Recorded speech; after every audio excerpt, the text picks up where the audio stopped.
네, 오늘 말씀의 제목은 홍해와 요단강입니다. 이스라엘 백성이 애굽의 노예에서 해방되어서 가나안까지 가는 여정은 참으로 험난한 여정이었습니다.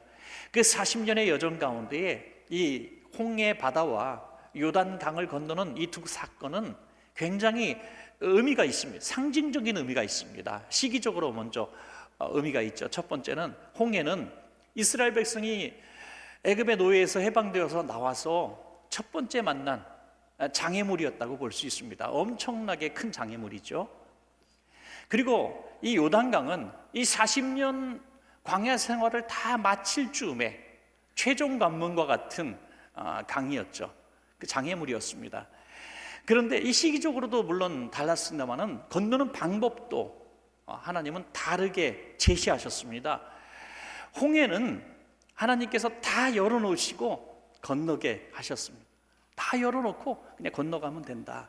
그리고 그들이 다 건넌 다음에는 그들 따라오지 못하도록 구름으로 애국 군대를 막고 계시다가 다 건넌 다음에는 다시 홍해를 닫으셔서 이 애국 군대를 멸하시는, 하나님이 혼자 다 하시는, 처음부터 끝까지 하나님이 다 역사하시는 하나님의 일이었습니다.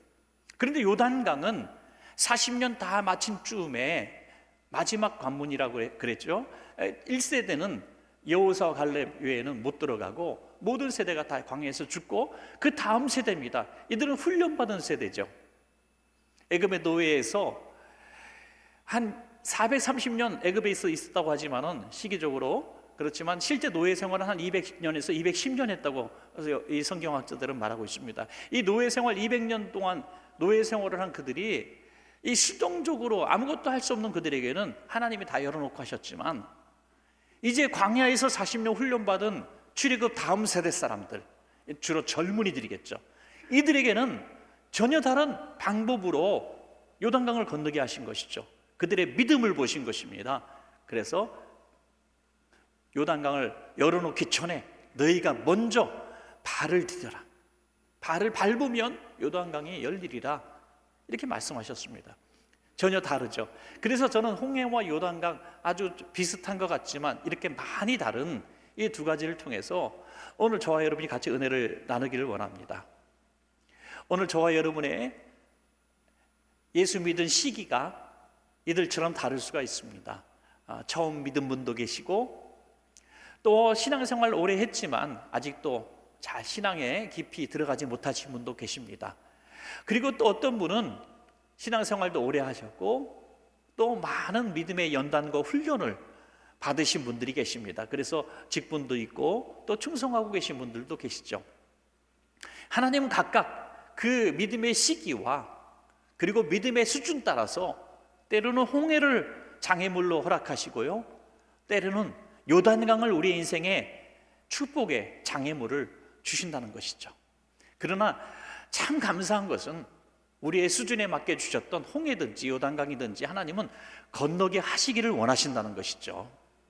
그 홍해와 요단강을 주신 것은 우리를 홍해와 요단강의 장애물에 걸려서 그 물속에 빠져 죽게 하시려는 것이 아니라 다 건너가게 하시려는 하나님의 선하신 계획이 있다는 것입니다. 여러분, 분명히 믿는 것은 우리의 신앙의 연조와 시기, 또 우리의 믿음의 수준과 상관없이 홍해의 장애물이든지 요단강의 장애물이든지 우리가 잘 그것을 파악하고 분별하고 그 방법, 하나님이 기뻐하시는 방법대로 건너기를 원한다면 하나님은 홍해든지 요단강이든지 다 건너게 하시고 그 이후에 주시는 축복을 우리에게도 똑같이 주실 줄로 믿습니다. 여러분, 우리 한번 말씀을 생각하시면서 나는 누구인가, 그리고 내 앞에 있는 장애물은 홍해인가 요단강인가 한번 잘 판단하시고 홍해를 건너는 방법과 요단강을 건너는 방법, 지금의 나에게 잘 맞는 방법대로 잘 한번 메모도 해보시고 그 방법으로 지금 여러분 앞에 있는 홍해든지 요단강이든지 꼭 승리하며 건너시기를 축복합니다. 여러분, 그래서 두 가지로 말씀을 드리길 원하는데, 첫 번째로 홍해를 건너는 방법부터 보시기를 원합니다. 처음 예수 믿고 신앙생활하고 있는 수준이고 믿음의 초보의 수준이라고 할 수 있습니다. 그리고 이 홍해와 같은 엄청난 장애물을 만났을 때 심히 당황하고 두려워하고 있는 우리의 모습 속에서 오늘 본문을 볼 수 있습니다. 하나님의 은혜로 이제 애굽을 탈출해서 가나안 땅을 가고 있는, 설레는 발걸음을 가고 있는 그들 앞에 큰 장애물이, 첫 번째 장애물이 주어졌을 때 그들은 그들의 믿음을 여지없이 드러내고 말았습니다. 출애굽기 14장 10절에서 12절입니다. 바로가 가까이 올 때에 이스라엘 자손이 눈을 들어본즉 애굽 사람들이 자기들 뒤에 이른지라. 이스라엘 자손이 심히 두려워하여 여호와께 부르짖고 그들이 또 모세에게 이르되 애굽에 매장지가 없어서 당신이 우리를 이끌어내어 이 광야에서 죽게 하느냐? 어찌하여 당신이 우리를 애굽에서 이끌어내어 우리에게 이같이 하느냐? 우리가 애굽에서 당신에게 이른 말이 이것이 아니냐? 이르기를 우리를 내버려 두라. 우리가 애굽 사람을 섬길 것이라 하지 아니하더냐? 애굽 사람을 섬기는 것이 광야에서 죽는 것보다 낫겠노라. 이것이 그들의 믿음의 현주소라고 할 수 있습니다. 하나님의 기적으로 10가지 재앙을 받습니다. 유월절에 큰 기적을 받았고요, 그리고 하나님이 인도하시는 그 기적을 놀랍게 체험했습니다. 그럼에도 불구하고 그들의 딱 처음 만난 이 장애물, 홍해를 바라볼 때 그들이 얼마나 믿음 없음이 없었는지 잘 보여주고 있죠. 심히 두려워하고 부르짖고 원망하고 애굽으로 돌아가자. 처음 예수 믿고 신앙생활할 때 시험이 오면 많이들 이렇게 당황하고 무너집니다. 오늘 혹시 예수 믿고 얼마 되지 않아서 또 내 믿음이 연약한 가운데 홍해를 만났을 때 바로 이 이스라엘 백성들처럼 내 마음이 그렇다면 오늘 우리가 다시 한번 우리 마음을 잘 살펴보는 시간 되길 바랍니다. 그러한 이스라엘 백성들을 위하여 하나님은 이 홍해를 건너는 방법 3가지를 말씀하시죠. 첫 번째는 두려워하지 말라. 두려워하지 말라. 여러분, 우리가 믿음의 연조가 작고 예수 믿은 지 얼마 되지 않아도 이전과 우리는 다른 사람이 되었습니다.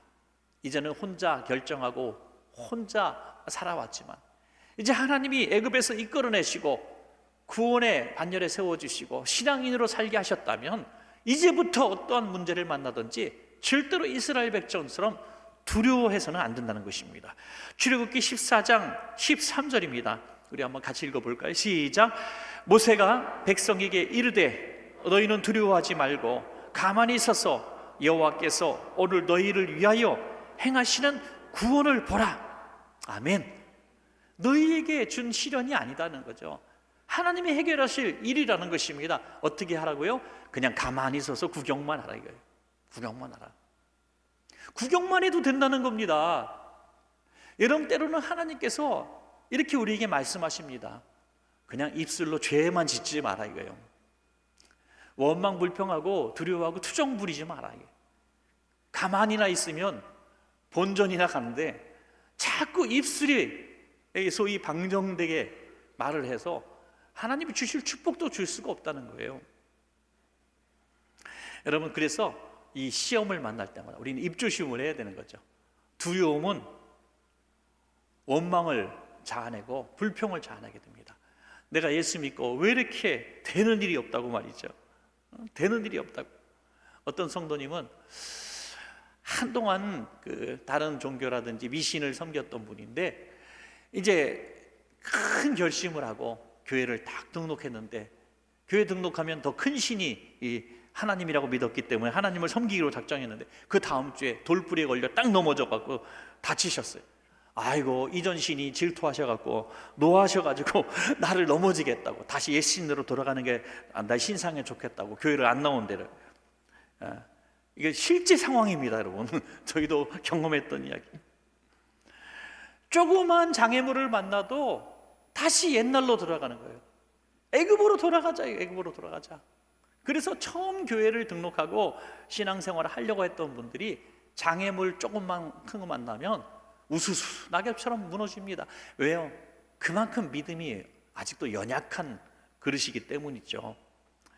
여러분, 어떠한 두려움, 이해할 수 없는 장애물을 만나도요, 오늘 이 말씀 기억하시고 두려워하지 마시기 바랍니다.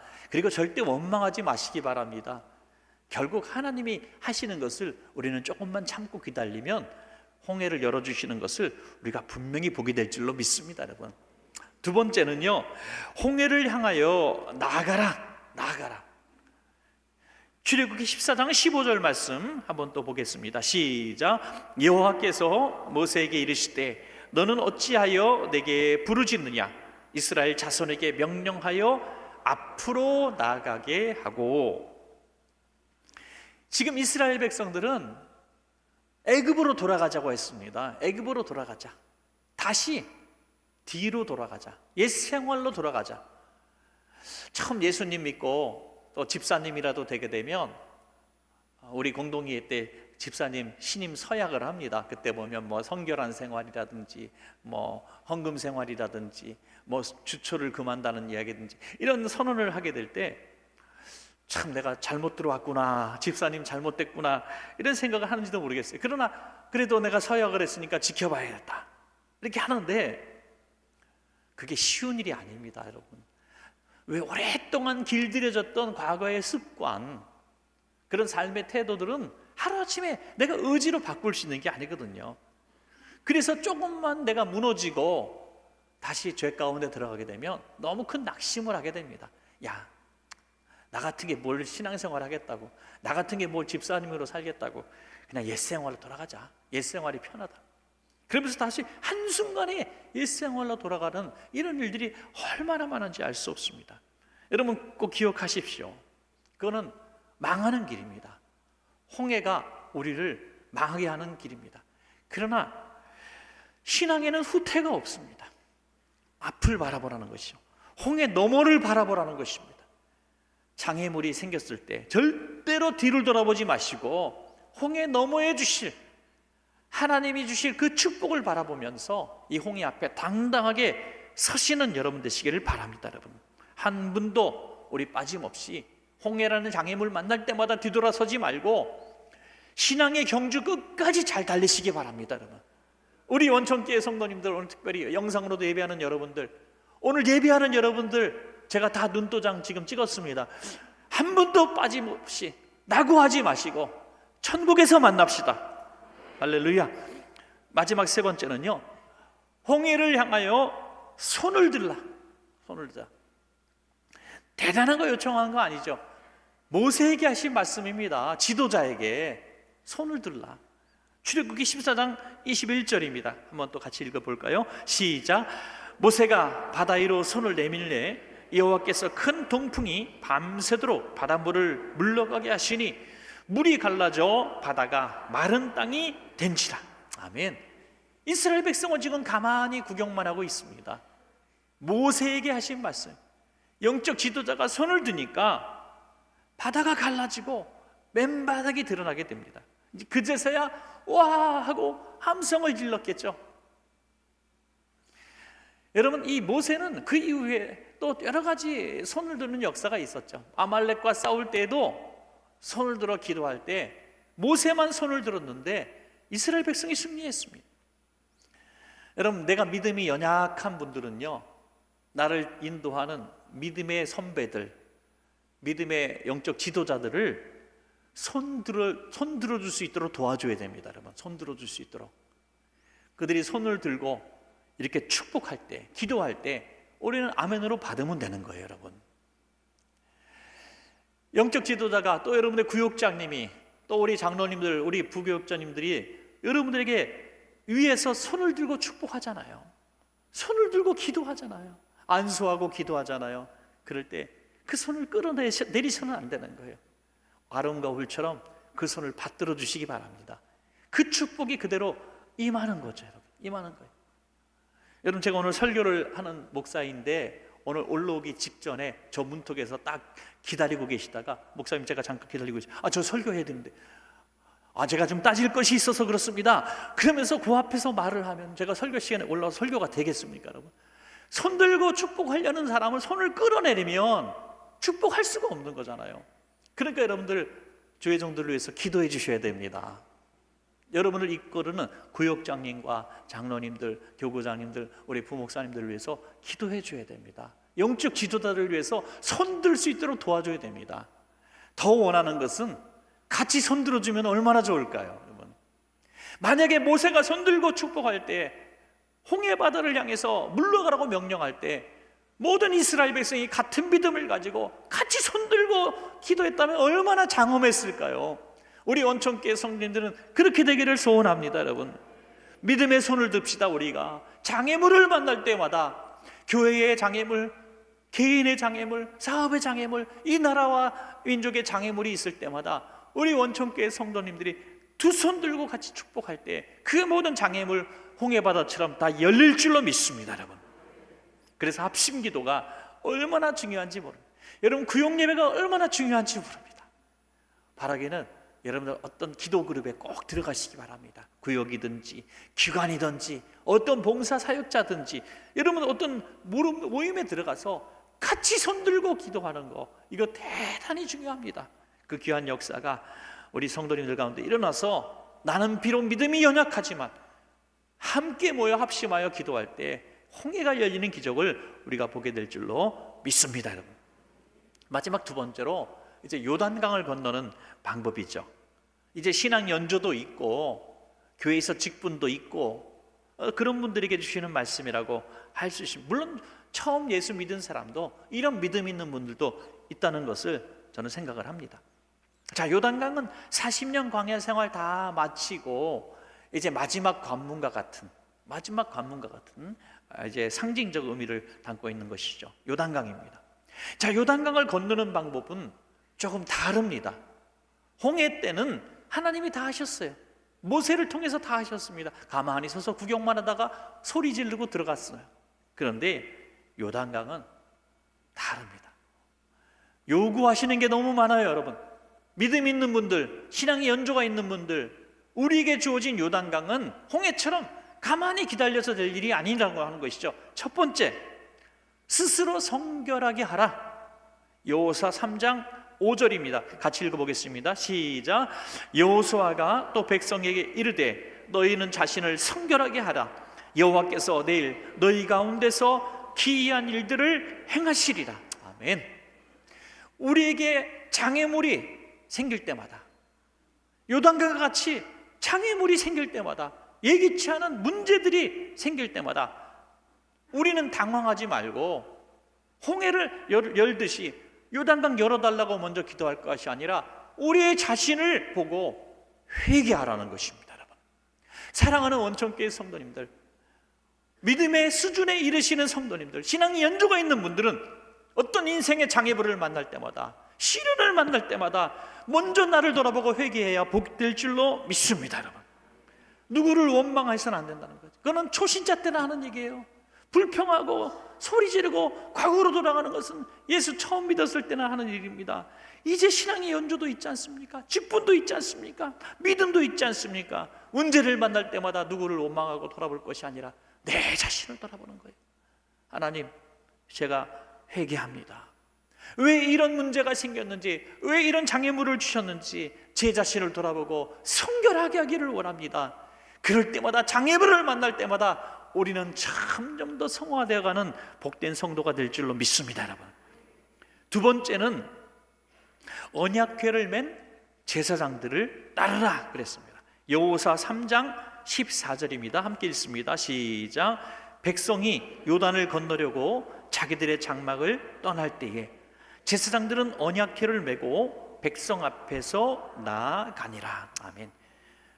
제사장이 맨 언약궤, 그 언약궤가 먼저 요단강을 밟고 요단강 물이 갈라지니까 중간에 딱 서서 백성이 다 지나갈 때까지 그곳에 기다리고 있습니다.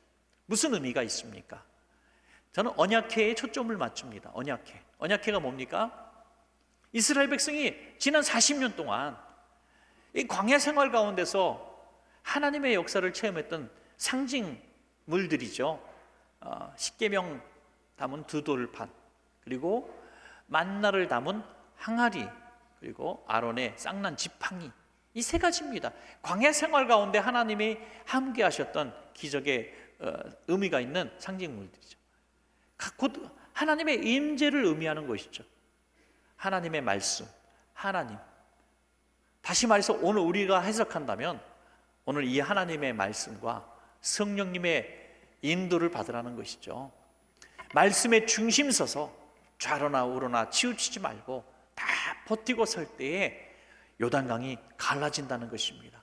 여러분, 이제는 우리는 누구에게 의존해서 신앙생활을 해서는 안 된다는 거예요. 하는 것이죠. 그냥 너무 사람에게 의존하고 그 교회가, 그 목회자가 철학이 좋고 사상이 좋고 그 메시지가 하도 내 마음에 와닿아서 또 감동이 돼서 내가 그렇게 신앙생활에서는 안 됩니다. 오직 말씀인 줄로 믿으시기 바랍니다. 말씀. 혼자 떨어져도 우리는 바른 신앙생활을 할 수 있습니다. 왜? 말씀이 있기 때문에. 여러분, 장애물을 만날 때마다 누구에게서 해석을 하지 말고, 누구를 통해서 이걸 해결받으려고 하지 말고 말씀을 읽으십시오. 말씀을 통해서 그 문제의 해결 방법을 찾으십시오, 여러분. 그럴 때에 좌로나 우로나 치우치지 않고 말씀이 우리에게 요단강을 갈라지게 하는 능력을 주실 줄로 믿습니다. 말씀이 누굽니까? 곧 예수 그리스도십니다. 그리고 말씀이 곧 누구십니까? 바로 성령님이십니다. 우리 이 말씀과 성령님이 오늘 우리의 삶을 인도하시고 요단강을 가르게 하시고 건너게 하실 줄로 믿습니다, 여러분. 자, 마지막 세 번째는요, 이제는 먼저 발을 내밀라, 우리에게 요청하시는 것이죠. 여호수아 3장 15절입니다. 시작. 요단기 곡식 거두는 시기에는 항상 언덕에 넘치더라. 궤를 맨 제사들이 요단에 이르며 궤를 맨 제사장들의 발이 물가에 잠기자. 잠기자가 어떻게 됐다는 거예요? 열렸다는 거죠. 홍해에서 만약에 너희들이 먼저 발을 내밀라라고 말씀하시면 그냥 불난 집에 부채질하는 꼴이 됐을 거예요. 지금 원망하고 소리 지르고 불평하고 애굽에서 내가 나오지 않자 그랬는데 왜 나오자 그래갖고 얘 우리를 이 홍해 앞에서 죽게 만드냐, 애굽에는 매장지가 없느냐, 나 다시 돌아가서 애굽 사람을 섬기는 노예로 살 거야, 막 그러고 있는데 홍해로 가, 발을 먼저 디뎌 그러면은 가겠냐 이거예요. 하나님의 믿음의 수준 따라서 역사하십니다. 그래서 우리가 감당치 못할 시험 당함을 허락하지 않을 줄로 믿으시기 바랍니다, 여러분. 우리에게 있는 모든 장애물은 우리의 믿음의 수준을 잘 아시고 우리의 믿음의 할 수 있는 역량을 아시는 하나님께서 허락하시는 만큼만 주시는 거예요. 어떤 성도님은요, 제가 봐도 너무 큰 시련을 만나셨어요. 어떻게 그렇게 안과 밖이 다 그렇게 고통스러운 일을 만나셨을까, 어떻게 견디실까 하는데 놀랍게도 이런 말씀을 하시는 거예요. 하나님이 제가 감당할 수 있을 것 같으니까 주셨겠죠. 그럴 때 너무너무 놀랐습니다. 또 어떤 성도님은요, 진짜 요만한 시험거리 하나 줬는데 그 문제 갖고 뭐 괜찮겠지 했는데 홀라당 자빠지셔가지고 교회를 나오느니 안 나오느니 그러는 분도 있다라고요. 아, 그렇구나. 시험의 무게와 크기가 문제가 아니구나. 홍해와 요단강은 비교할 수 없는 큰 바다와 강이었지만 그 강 깊이와 넓이가 문제가 아니구나. 우리의 믿음이 문제구나. 우리의 믿음이 문제구나 하는 생각을 하게 됩니다. 광야 40년 동안 단련되고 훈련받은 후손들은 달랐습니다. 하나님의 인도하심 속에서 만나와 메추라기를 먹고 그 인도하심 속에서 전쟁에서 승리하고 그 샘솟는 물을 먹고 옷과 의복이 또 신발이 헤어지지 않는 기적 속에 살았던 그들은 오직 하나님, 오직 하나님. 그래서 이 요단강 앞에서 먼저 발을 내디는 그 믿음을 잘 지켜보고 있고 또 발을 먼저 내디는 제사장들을 볼 수 있었다는 것이죠. 자, 여호수아 마지막 3장 17절 마지막 절 한 번만 읽겠습니다. 시작.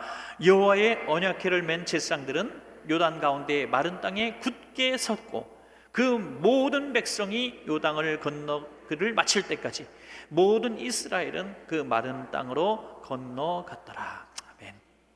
여러분, 말씀을 맺겠습니다. 여러분은 지금 얼마나 오랫동안 신앙생활을 하셨습니까? 그리고 신앙생활의 연조와 상관없이 지금 나의 믿음의 수준은 가출에 급한 이스라엘 백성들이십니까? 아니면 출애굽 40년 이후에 훈련받은 믿음의 후손들입니까? 만약에 내가 신앙생활의 연조도 있고 수십 년 했고 직분도 있음에도 불구하고 홍해 앞에 선 백성들처럼 두려워하고 원망하고 불평하고 잘못 들어왔구나, 하나님 나한테 왜 이런 시련을 주셨습니까? 하고 그 홍해의 의미를 전혀 알려고 하지 않고 울부짖고 있고 안타까워 있고 속상해하고 있다면 큰 문제가 아닐 수가 없습니다. 또 한편 우리의 신앙의 연조가 더해지고 직분이 있을 때, 요단강을 만났을 때 우리는 어떻게 될까요? 한층 더 성숙한 신앙인의 모습을 보여야 한다는 것입니다. 적극적인 믿음이 필요합니다. 요단강을 건넌 다음에는 많은 싸움이 기다리고 있었습니다. 여리고성을 무너뜨려야 되는 싸움, 아이성과의 전투도 있었습니다. 그리고 가나안 족속과의 전쟁, 그 이후에 정복 전쟁은 무려 7년 동안 이어집니다. 요단강을 건넜다고 끝이 아닌 것이죠. 그러나 요단강을 그렇게 믿음으로 홍해와 전혀 다른 백성의 모습으로 건넜을 때 7년 전쟁에서 승리할 수가 있었던 것입니다. 거침없이 승리할 수가 있었던 것입니다. 이런 말씀을 이제 온전히 맺으면서 우리 한번 결심하기를 원합니다. 홍해와 같은 시험이 있으면 하나님만 바라보고 입술로 범죄하지 말고 뒤돌아서지 말고 묵묵히 기다리십시다. 그러나 요단강 같은 문제를 만났다면 우리 자신을 돌아보고 회개하고 말씀과 성령이 중심되는 삶을 살며 믿음으로 순종하시기 바랍니다. 홍해든 요단강이든 우리는 반드시 건너고 그 이후에는 축복을 누리게 될 줄로 믿습니다.